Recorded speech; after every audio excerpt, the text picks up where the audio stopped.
আজকে টমেটো দিয়ে ইলিশ মাছের ঝোল রান্না করব। কিভাবে রান্না করি দেখো। প্রথমে চুলায় কড়াইটা বসায় নিলাম, এরপরে আমি দিয়ে দিলাম সরিষার তেল, তারপরে আমি দিয়ে দিলাম পেঁয়াজ। তো পেঁয়াজগুলো আমি সুন্দর করে লাল করে ভেজে নিব।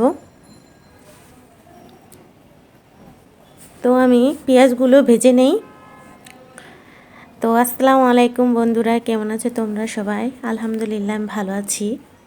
তো আজকে আমি রান্না করব টমেটো দিয়ে ইলিশের ঝোল। এই যে দেখতেছো এই মাছগুলো রান্না করব। তো তোমরা কি টমেটো দিয়ে ইলিশের ঝোল কখনো খেয়েছো?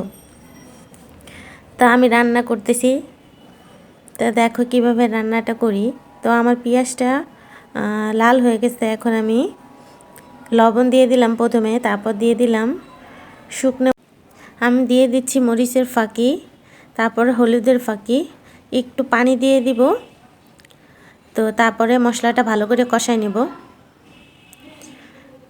সুন্দর করে কষাই নেব যাতে হলুদের গন্ধটা না থাকে। তারপরে আমার মশলাটা কষানো হইতে থাক, তারপরে হয়ে গেলে আমি টমেটোগুলো দিয়ে দিব। তো এখন আমি টমেটোগুলো দিয়ে দিচ্ছি,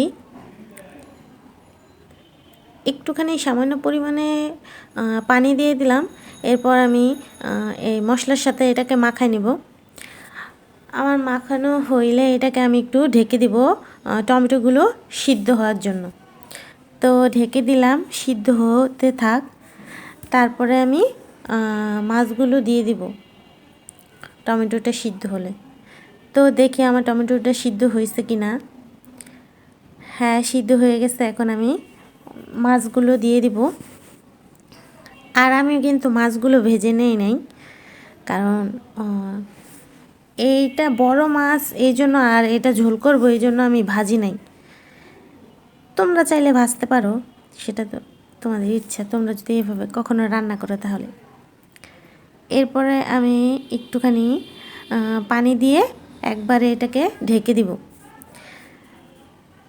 ঢাকনা দিয়ে ঢেকে কিছুক্ষণ আমি রান্না করে নিব। তো আমি ঢাকনা দিয়ে ঢেকে দিলাম। তো আমার এটা হইতে থাক, তারপরে আমি এটাকে ঢাকনা উঠে এখন আমি মাছগুলো উল্টাই দিব, কারণ যাতে দোনো সাইডে সুন্দর মতো করে লবণ ঢোকে মাছের গায়ে, এই জন্য। তো তারপর আমি মাছগুলো সুন্দর করে উল্টাইয়া তারপরে এখন আমি আবার ঢাকনা দিয়ে ঢেকে কিছুক্ষণ জাল করে নিব। তারপরে জাল করা হয়ে গেলে আমি যখন দেখবো মাছগুলো হয়ে গেছে, রান্নাটা হয়ে গেছে, তখন আমি নামাই নিব। তো আমার রান্নাটা হয়ে গেছে, এখন আমি নামাই নিব।